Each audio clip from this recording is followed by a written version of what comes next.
There's too much light. My blessed mess forsaken! These fairy tales are most clean, so dull and dry, a lifeless dream. I'll brew 'em bleak, I'll craft 'em dark, to make 'em grim, that's my hallmark. My guts fill up with pretty tales, their prissy cuteness never fails to make me peel, to lose my wits, to rot my teeth and give me fits. Love the rancid, stale and foul, despise the happy ending.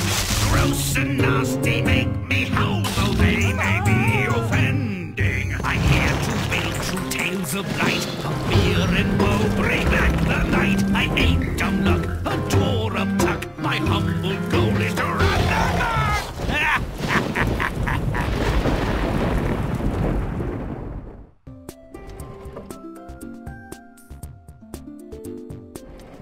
This time-worn tale satisfies the meager standards of the holiday season. A badly damaged man regains his faith in humanity and finds redemption. Can one's loathsome, mean, and lifelong habits be conquered? Nah! Ebenezer Scrooge, inveterate money grubber, pays Christmas Eve no mind, except to resent it. Another excuse for malingering, he thinks. After 14 hours of soul-numbing toil, he returns to his solitary abode. And a surprise! What the hell? Is that you, Marley? Looks rather like you, though I miss the conjoined reek of tobacco and port wine. Bit of a tang, though. It's a shade of me, Scrooge. I've lost some weight. Death will do that. Well, as long as you're just a ghost, please move aside. It's cold as a stepmother's heart. Ah, Marley, you're back. Ghosts don't drink tea, I suppose. Shame, really. These leaves aren't even a month old. This isn't a social call, Scrooge. I carry a message. Well, take a load off. Those chains are making me tired. I really need to run. But listen, expect visits tonight from 3 spirits. Lend them your ear. It won't cost you a penny. Unimpressed with Marley's threat of ghostly visitations, Scrooge falls into a deep sleep. I am the ghost of Christmas past, Ebenezer. Wake and come with me. I trust you intend to pay me for interrupting my dream. And might I say, you're more than odd-looking. What's this? Oh my, it's me. I was a solitary child, but not unhappy, was I? Those are my schoolmates. Dickie, Percy, Rigsby. Those boys are gone, Ebenezer. Dead for years. And you never saw them after school. Come along. Oh, I'd nearly forgotten her. She was lovely, kind, generous, and I was ambitious. I suppose she's an old maid. She wanted a soulmate, Scrooge. It could have been you, but you wanted more, always. More. She found another. Oh, Spirit, I would have had a legacy. Those children might have been mine. Not so pretty and not so many, Ebenezer, but a loss, no doubt. The second spirit is the ghost of Christmas present. With him, Scrooge witnesses the modest, pleasantly indulgent aspects of the holiday. Everyone seems quite happy, Spirit. Perhaps they are grateful that the snow covers the sight and smell of horse manure. Perhaps, but it is the joys of the season. Family, companionship, and generosity which gladden and enliven them. It's as I thought. I pay Cratchit too much. Look how he wastes money on Spotted Dick. Bob Cratchit has saved just enough of his meager income to provide a decent meal for his family. But their joy stems from being together. Marley promised 3 spirits, so the ghost of Christmas yet to come shows up. Spirits 1 and 2 made an impression on Scrooge. Change your way of life, blah, blah, blah. But 3 seems to really scare him. Oh my. Tiny Tim passed on. Well, he was never hardy. Couldn't learn a trade. Still, quite young to... Die of galloping consumption? They had no money to eat their offal. How many more will pass on for want of a piece of coal? Eh? Those scoundrels are carrying my things, my property, my possessions. They are stealing from me, my money. A dead man has no use for money. It's like Gaffer Exham said. Money's for the living. A corpse cannot own it, want it, spend it, or miss it. Know what I mean? I'm dead then? There's a doornail. That is your partner, Jacob Marley. Well, good riddance to the shriveled old stick. Sour as his breath he was, and tight as a drum. Never stood me a pint, though he drank in my local every day for 30 years. Amen, brother. No one attended the funeral except his old clerk, Bob Cratchit. What about Scrooge's nephew? Nope. His wife said she'd divorce him if he so much as signed the condolence register. What did I do to deserve such hatred and contempt? It's as much a question of what you didn't do. To leave this life unloved, unmourned, and unhappy. There may be worse ends, but I can't think of one. Think about how to avoid that end. As of now, it's yours. Scrooge takes the spirit's advice. He thinks it over, or dreams it over, or whatever, and he tries to redeem his selfish, heretofore nearly worthless life with a small shopping spree. Here, my boy, take this sovereign and purchase that prize turkey from the butcher's on Petticoat Lane. Yes, your worship, and something for myself. Indeed, a halfpenny for you. Merry Christmas. New Scrooge's generosity is not boundless, it seems. Nothing wrong with a little holiday cheer, as long as people remember where it comes from. Sometimes a hot toddy does as much good and is more welcome than a kind word or a pair of roller skates. Now, where's my flaming rum punch?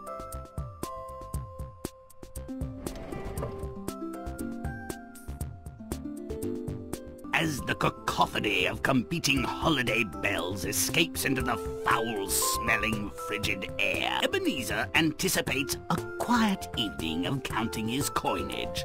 Again, the firm of Scrooge and Marley reunited. My, and they take tea and chat like a couple of pensioners? Phooey! Let's help Marley deliver a dire and persuasive warning from creatures beyond the mouldering grave. Make it stinky. Let's kill the clean. Hello everyone, welcome back to American Me's Grimm. This is the Christmas Carol. And I have nothing really bad to say about this. This is a heartwarming tale. Right now we are in good old London, making it very fitting for the time period of when this Dickensian tale actually took place. Smelly. Also, I really love the music choice that happens as, well, kids get strangled by the local, our very local and psychotic snowman. Quite a lovely thing, really. So wonderful. But yes. This is actually good. It's a good story for the Christmas time, at least. Has a good moral to it. Has a good tale. Usually has its own good parts to it, but well, we're not here about just pleasantries. We're here to, well, suppose Ebenezer to show some good things, and also treat his house up. I believe we go back out here, we can actually start converting the rest of this place, and I'm hoping the music changes soon because it's probably one of my favorite musical changes, actually, to be fair. So let's continue converting what we can out here.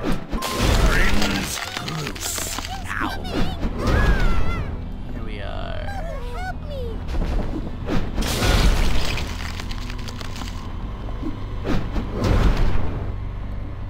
This is actually a pretty good track, to be fair. I actually really do enjoy this one. It's good orchestral theme of this carol. I don't remember which one it is, but it's a nice rendition nonetheless.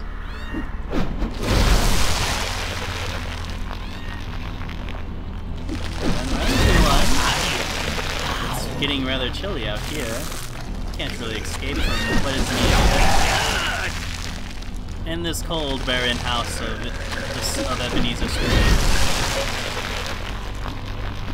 Also, there are a lot of eyes on that statue. I would say it'd be kind of awkward, but in my case, it kind of helps warm the heart, really. Also, I know there's at least one more room that I need to, at least some places out there I'd like to knock out if I can. Not really just buildings. You know, kind of reflect sort of Victorian London a bit easier, in which, well, things weren't really good back then. Not really. During that time, it was kind of a... In some cases you could say it was the worst of London's history, the worst of humanity you could see from there. It was sort of a general shithole in general. I'm not gonna try to dance around the bush there. This is probably would have been a common sight you would have seen, just decrepit buildings, but we have more to show, so how about we ruin their lovely discussion. Don't delay, but stomp away! This isn't a social call, Scrooge. I carry a message.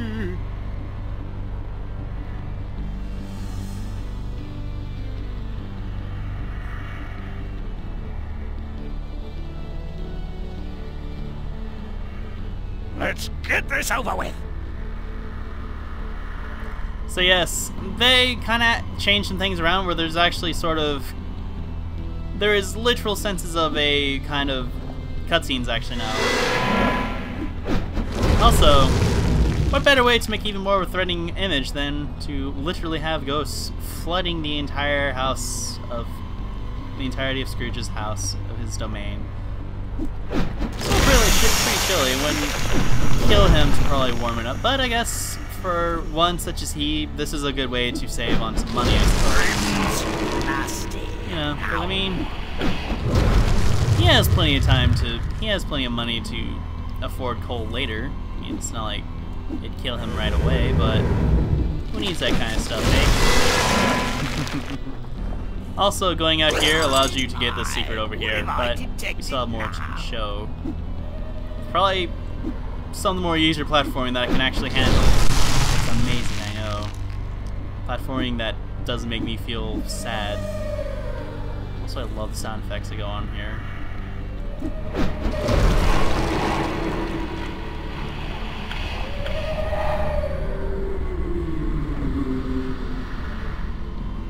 Make it rotten. Yes. Don't delay, but stomp away. So with finally, after a haunting from his old partner Marley, who we thought was dead after so long, warns him of the truth that before the night is over, Scrooge will be visited by 3 spirits, 3 different specters, who will show him the error of his ways. And he is given, and the only warning he is given is to expect the first goat when the bell tolls 1.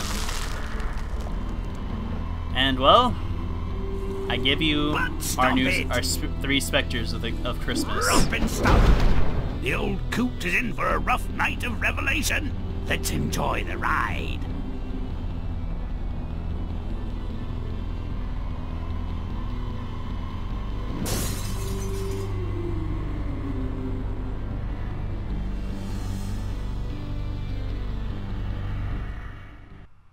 It's going to be wonderful, isn't it? So, without further ado, let us go and visit the past of Ebenezer Scrooge.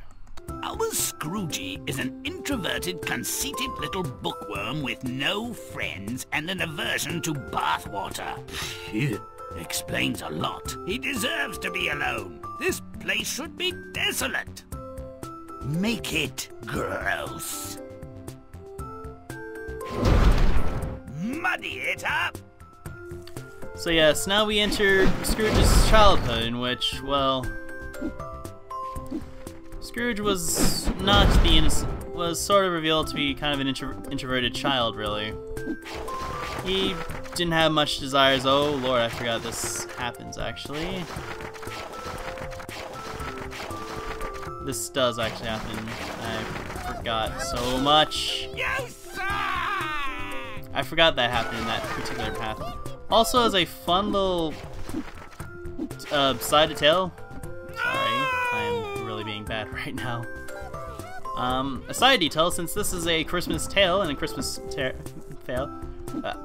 tale, Grimm actually changes his appearance for this, where he's actually wearing kind of a Christmas. His usual hat is more Christmassy, and well, even has red and green stockings. Actually, it's kind of nice.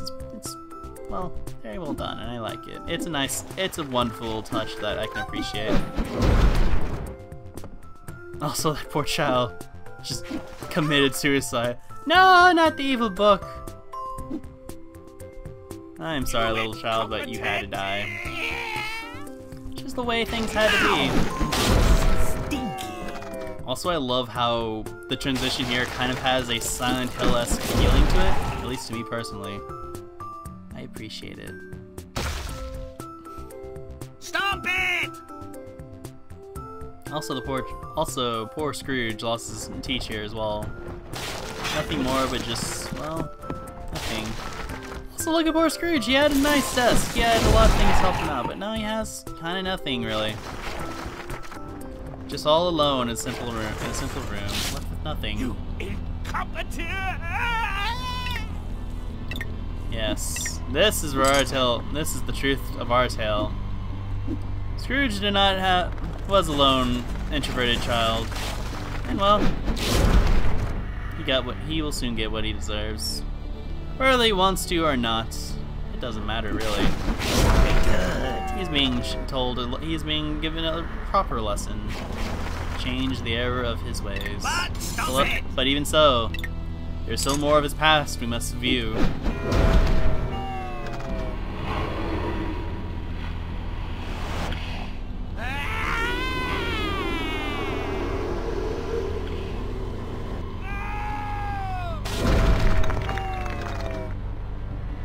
Young Scrooge's girlfriend leaves him. Why, I wonder? A difference of opinion? So, opposites attract. They seem well suited. They ought to have a real reason to split up.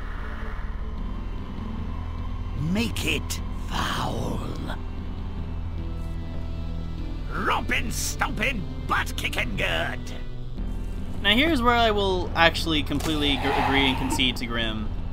I remember this part very well, where pretty much Ebenezer Scrooge is forced to rewatch sort of the memories of the girl he once loved in his youth, and how she sort of they were a pretty good couple actually. They had some decent chemistry. They were pretty happy, to say the least. And well, one day they just kind of split, and the reason was because he seemed to like money more than anything, which. I guess, but I mean, even so, he was trying to make sure they would be well off. But surely there has to be a more concrete reason here, something that would make sense for her to eventually want to leave him, other than him really only caring about being a greedy person, trying to kind of help out, or look after the well-being of their family. So let us investigate further, shall we? Chomp and stump! Chomp and stump! I mean, after all, there's many ways how a person can lose their faith. Something that would be so horrendous that it would force any person to leave a relation they may have had when they were even happy at some point. Who's to really say? But we will chase after Santa, and perhaps he'll show us.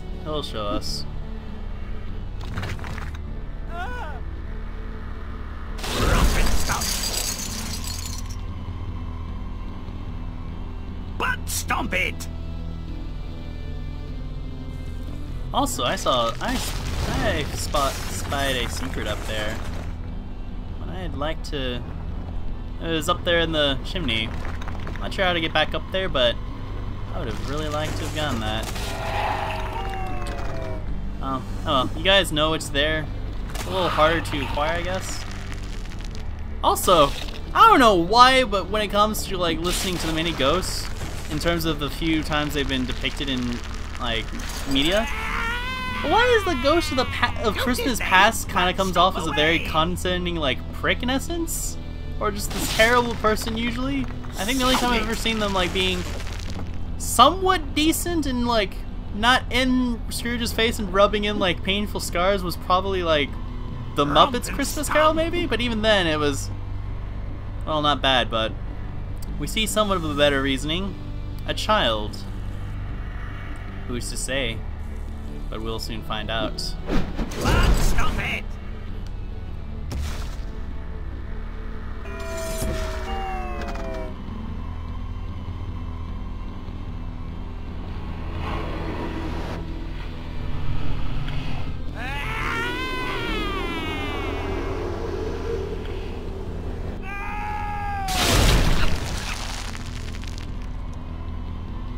His fiancée marries another man and squeezes out a litter of brats. Could a couple with that many underfed and uneducated children be happy? No way.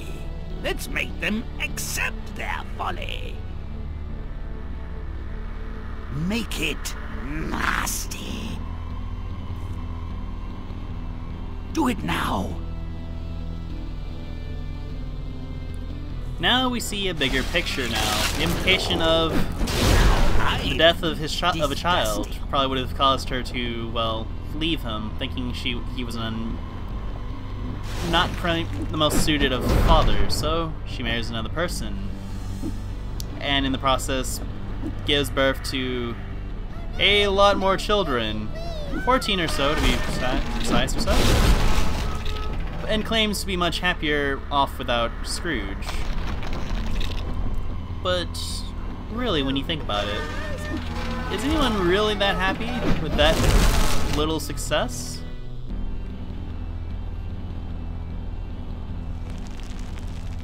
I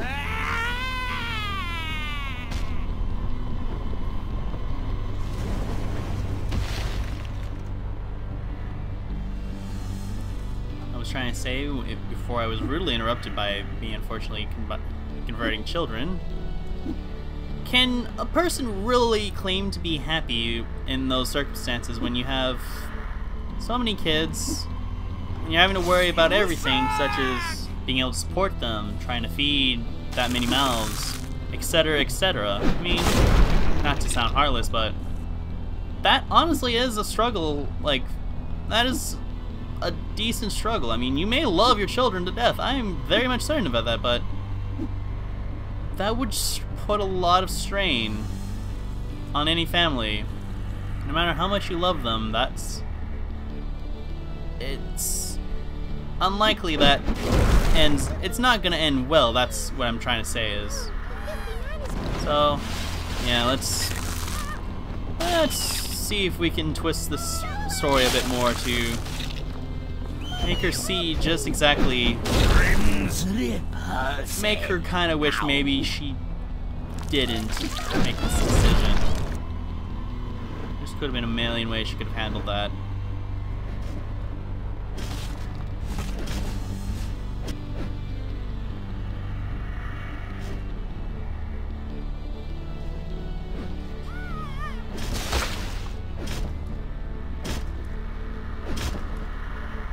And even now you're seeing more and more as to, well, why this didn't end up working in the end.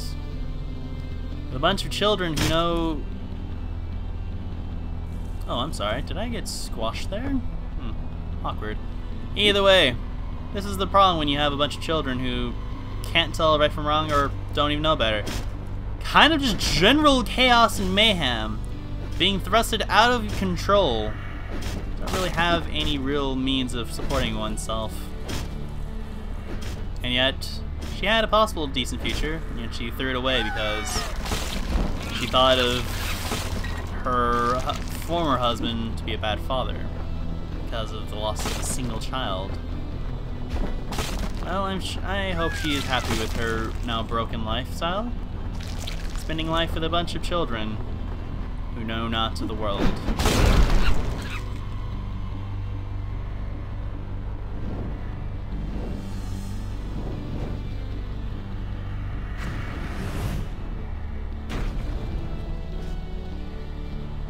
Time for the next lesson, Scroogey. Let the misery roll on.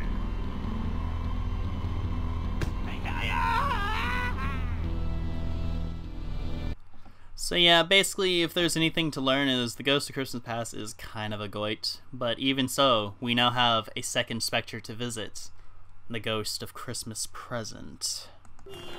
The Ghost of Christmas Present intends to show Scrooge the true meaning of Christmas, but the pageant is incomplete. Where's the commercialism? Where's the slavish desire to buy bigger, better, and more every year? Make this real spirit of Christmas come alive.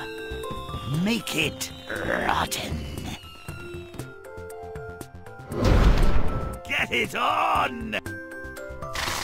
So yes, time to corrupt Christmas some more. Because, well, let's be frank and honest.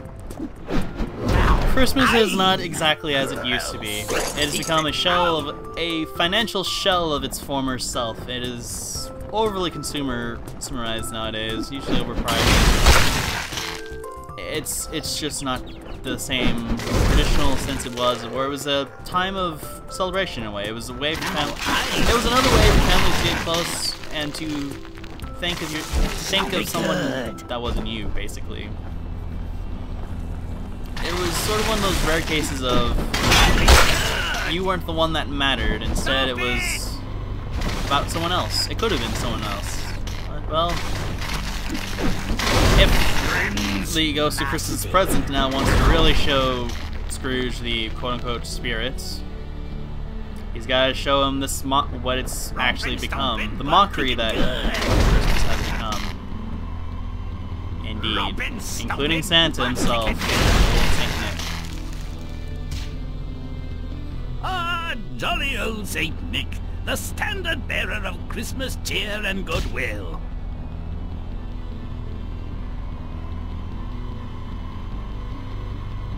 Make it disgusting. But we're not done with old Saint Nick. Lord knows we are not. We still have much more to show. Much more evil and corruption to show this holiday. Because, well, again, it'd be too simple if we just made him go way, way too simple. Because this holiday is, well, as you can see, spend your last dollar, buy more now. That is the mindset that, unfortunately, a lot of people have thought of Christmas, at least what some people see Christmas as now. And, well, we fall for it every time. Hook, line, and sinker.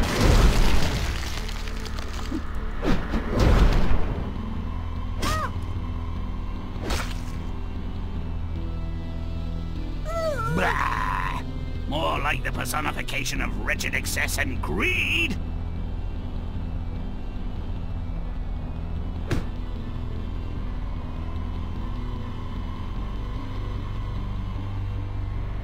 Let's show him his true colors.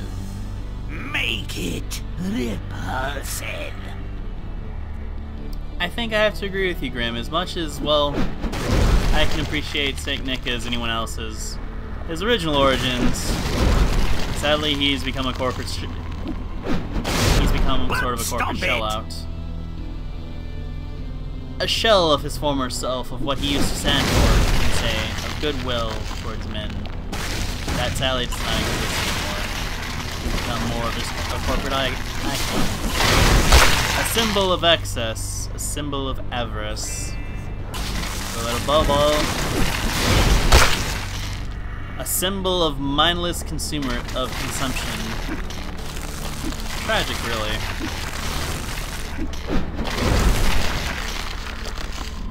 Sadly, nothing we could have done. Actually, we could have done something, but, well, we all chose to be complacent about it, because we thought we knew better. Sad, isn't it? We realize what we thought was the true spirit of Christmas, and this is really the true face of it.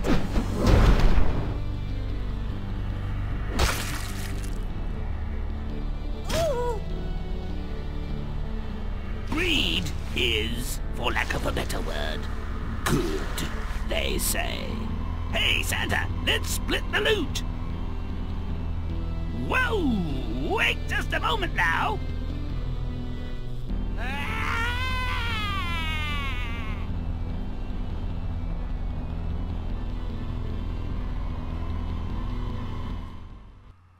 And for now, we will continue this tale next time. So, I will see you all then. Take care, everyone. Take care.